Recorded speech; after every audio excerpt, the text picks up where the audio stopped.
Temujin was no longer the boy who cried for his father. The freezing winters of the Khenti Mountains had burnt away his innocence. He was a survivor, a ghost haunting the very lands that once belonged to his ancestors. But in the Mongolian steppe, a man alone is a man dead. To build an empire, he needed more than just a bow. He needed a shadow that could cover the world. He sought out Jamuka, his childhood friend.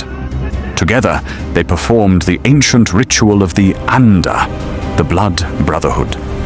They cut their palms, mixing their blood in a silver cup, swearing an oath under the eternal blue sky. Little did they know, this sacred bond would one day lead to the bloodiest civil war the steppe had ever seen. Peace is a fragile thing. In the middle of a silent night, the earth began to tremble. 300 Merkit horsemen, seeking an old revenge for a family grudge, swept through Temujin's camp like a tidal wave of steel and fur. Chaos erupted. Temujin managed to escape into the darkness of the mountains. But behind him, he heard a scream that would haunt his dreams forever. Bought, his bride, had been taken. For months, Temujin sat in silence on the sacred Mount Burkhon Khaldun. He didn't just pray, he planned. He didn't just mourn, he calculated. This wasn't just a kidnapping, it was a test of his soul. If he couldn't protect the woman he loved, how could he ever hope to unite a nation? The boy was gone. In his place, a cold, calculating commander was rising. Temujin went to Togrul Khan, a powerful leader who owed his father a debt of blood. With Togrul's soldiers and Jamuka's fierce warriors, Temujin assembled a force of 20,000 men. The sound of their march was like 1,000 thunderstorms across the plains.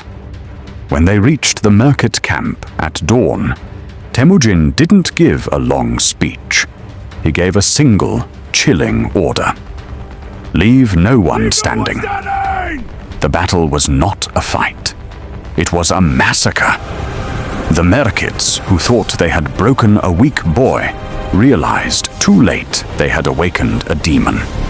Amidst the smoke and the blood, Temujin finally found Borte.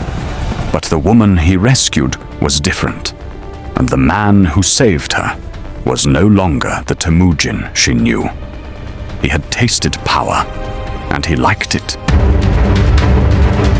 As the victory fires burned out, a cold realization set in. Temujin was now a leader in his own right. Men began to flock to his banner, not because of his royal blood, but because of his iron will. Jamuka, his Anda, his brother, watched from the shadows with growing jealousy. The brotherhood was cracking. The steppe was too small for two sons. The shadow files reveal that as the year 1206 approached, the tribes gathered for a great assembly. They didn't just call him a leader. They whispered a name that would soon make the great walls of China and the kings of Europe tremble in their sleep. Genghis, the universal ruler. But the path to the throne is paved with betrayal. In our next file, the Brotherhood is shattered. Temujin faces his greatest enemy, the man he once called brother. How did a tribal leader develop military tactics that would baffle modern generals? And what was the forbidden knowledge that allowed him to conquer the unconquerable? Next time on The Shadow Files, Episode 3, The Forbidden Knowledge. If you want to uncover the dark secrets of history, subscribe to The Shadow Fields. We bring you daily files from the deepest corners of the past.